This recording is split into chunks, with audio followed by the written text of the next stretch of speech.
boy, it's getting busy right here. Watch Marcus Ambrose. He's sizing up Stephen Wallace. Shannon, what do you have for us on the number 9?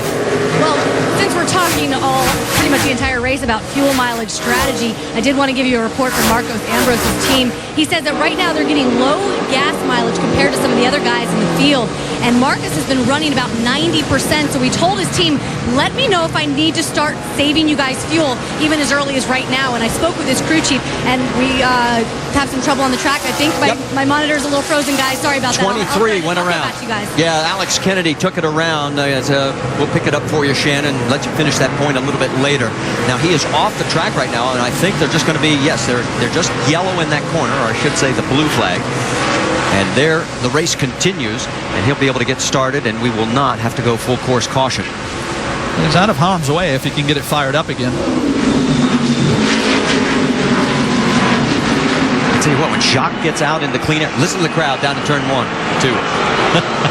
It is amazing. It reminds me of a Formula 1 race in different parts of the country where the fans really go crazy for their favorite driver.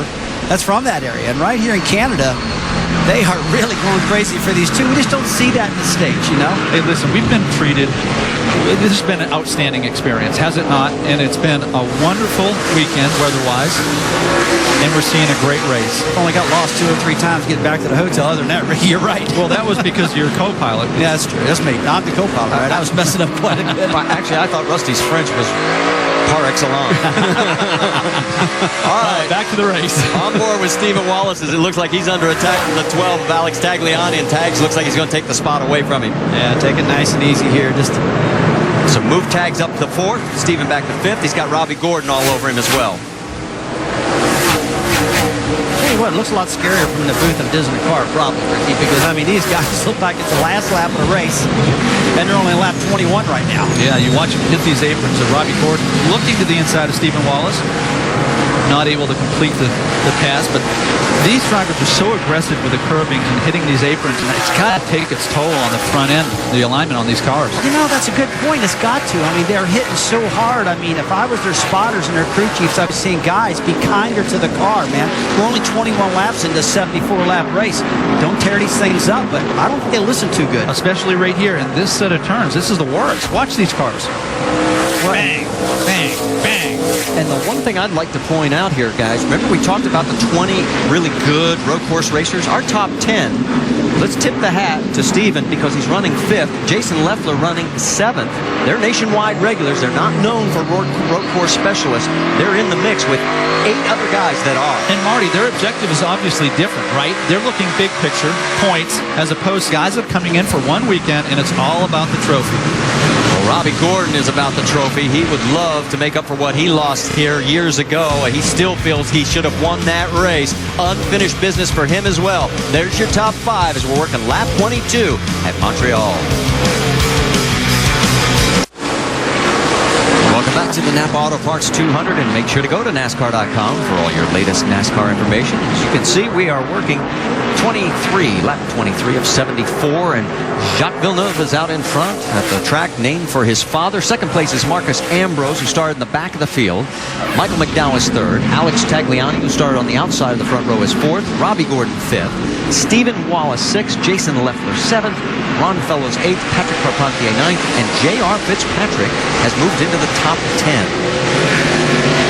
And guys, we were talking about it earlier, and here they are together for the first time in a long time. The 66 of Stephen Wallace, the 38 of Jason Leffler, and if we flash back to New Hampshire, there may be some unfinished business. Yeah, I tell you what, these two don't have any love for each other back then. I think they do now. They've always been friends for a long time. They had that issue there. See Jason trying to make this pass right here on Stephen. Looks like he's going to fall back in line. But they had that issue at New Hampshire, no doubt about that. Let's hope that's over right now. But Andrew Ranger. Wow. The winner. Looks like an engine problem, Marty. Today's Canadian Tire Race. And remember, they had engine problems. They changed before the second practice yesterday. And you can see on the map to the right of the screen as a tough break. This kid won the Canadian Tire Race that was held earlier today. Yeah, it just blows up right there. Lost an engine. He lost an engine when we first got here, guys. We walked in. both of us did, and we're talking to Andrew, so what happens? It blew an engine. It looks like a second engine has failed on this Dodge right now. Real disappointment. Now, is this a part of the racetrack where you can pull off and not have a caution flag come out? We talked to Joe Bowers about that, didn't we? It's one of those areas where he is safely out of the way, so we will stay green. In his 5 prior road course races, his best finish was 3rd. Yeah, you can't really measure how important this event is to the Canadian drivers. You know, they circle the calendar. They say, this is the one weekend I want to shine. So he's an outstanding road racer. Disappointed for him. Well, this is their Daytona 500, Ricky. That's for sure. That's exactly right. And show the same for Robbie Gordon, Alex Tagliani right here. Guys like that, they know they're really good road racers, and they want to shine in front of this huge crowd, which is estimated over 70,000 people we've heard. The Ranger finished 3rd a couple of years ago. Yeah. Which was very impressive. That was his best. And here comes Danica Patrick in. Rick? Yeah, this is all about fuel strategy. Basically what happened, they just hit their fuel window. They're going to go ahead, put fuel in, no tires. They did work on the left front, trying to pull that fender out just a little bit after a little bit of contact. But this was all about fuel strategy. All right, Rick, so she gets back out on track. And we'll check out when she cycles through. We'll let you know exactly where she is as far as the running order. Rusty, where's that calculator? Every time somebody pits, Rusty pulls that calculator out, and then he asks me to confirm the numbers. Well, you know what? The batteries are dead on it. They're dead because there's so many strategies, Rick. We just got to see how this thing plays out. Shannon, what's going on with the 77 down there? Robbie Gordon, very happy with the race car, guys. And this is one driver, he has been completely open about the fact that he truly believes that this track owes him something. He's been in contention to win several times here. His crew chief told me that one thing that makes Robbie so good at this racetrack is his endurance. He knows how to race long races. And while this is only 200 miles, it is tough on your equipment. And Robbie is great at being able to save it to the end.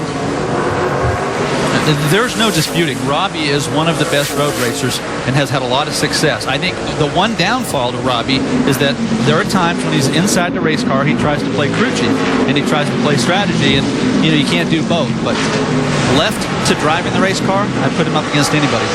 In his early off-road days, I had a story that he took Russ Wernemann, his crew chief truck builder. That was his co-driver.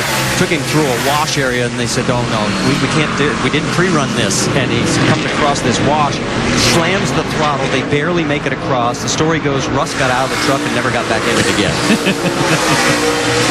Robbie Gordon, he's not scared of anything. There's no doubt about that. Hey, look at Trevor Bain coming down pit road right now, guys. This schedule. And let's find out from Shannon Spake. Well, according to the radio, Trevor Bain saying that he has a left rear tire going down. So this has just been a bad day for Trevor Bain. Coming down, they're going to take 4 tires on the 16 car. Okay, so as the troubles continue for Trevor Bain, some of them not of his own making, as we'll keep an eye on how far this will set him back in the field. He came in, he was 47 seconds behind the race leaders. You can see there at the far end of the racetrack right there with Villeneuve, Ambrose, and McDowell. And there you see Robbie Gordon with the number 12 of Alex Tagliani close behind. Yeah, this is looking good for Trevor Bain. He was up there a long time working on that car, 27 seconds. That's not a normal pit stop, that's for sure. Looks like he might be able to stay out on the lead lap, and yes, he will. And we have, there comes our race leader through turns 13 and 14. Boy, is he lighting them up. He's around a minute 43 seconds compared to, he's a second faster than the second place car, Jacques Villeneuve. Well, let's go back and show you exactly what happened to the 16 that caused this pit stop. Top of your picture. Whoa. Oh, yeah. Just got in the corner too hot and lost it, guys. Just overdrove the corner. Well, the irony is that it's the same corner, isn't it, that he had trouble with? Yeah, but the last time there was a car sitting there. This time it was all on his own. Yeah, the corner kind of getting your head at this point. So you see the damage on the quarter panel. And here comes the 2. And Rick DeBrule's got it. Elliott Sadler brings the car in. They're very happy. There are no concerns about the car. Once again, this is a fuel stop only. No tires, almost stalled, and on the way back out, they're pushing. He's back in and going. Right side of your screen, Trevor Bain continues. Left side of your screen, here comes one of the championship contenders, Elliott Sadler, out back of the racetrack. Those crew members can only push to the end of their pit stop. Is that correct? I think it was 2 boxes you're allowed to go as far as the push, but no further. We'll double check that to make sure. But there is your top 5 as we're working lap 27 of 74, and your race leader, the hometown favorite, Jacques Villeneuve. Welcome back to Montreal. Green flag pit stops underway. Alex Tagliani pulled the 12 car in. They are going to make a 4-tire change and fuel. Alex Tagliani started on the front row here today, guys. So 25 laps before he made his second pit stop. You can see the 33 of Scott Speed right behind him there in your screen as they come back out onto the racetrack. So Speed also making his second stop. Guys aren't pushing the luck too much here. 20, somewhere 23 to 25 laps max are looking at fuel. A lot of different strategies like we talked about earlier going on. How about Robbie Gordon here? A battle for position with the 18 of Michael McDowell. That is for third on the racetrack. Robbie wants it, and it looks like, yeah, he's got it.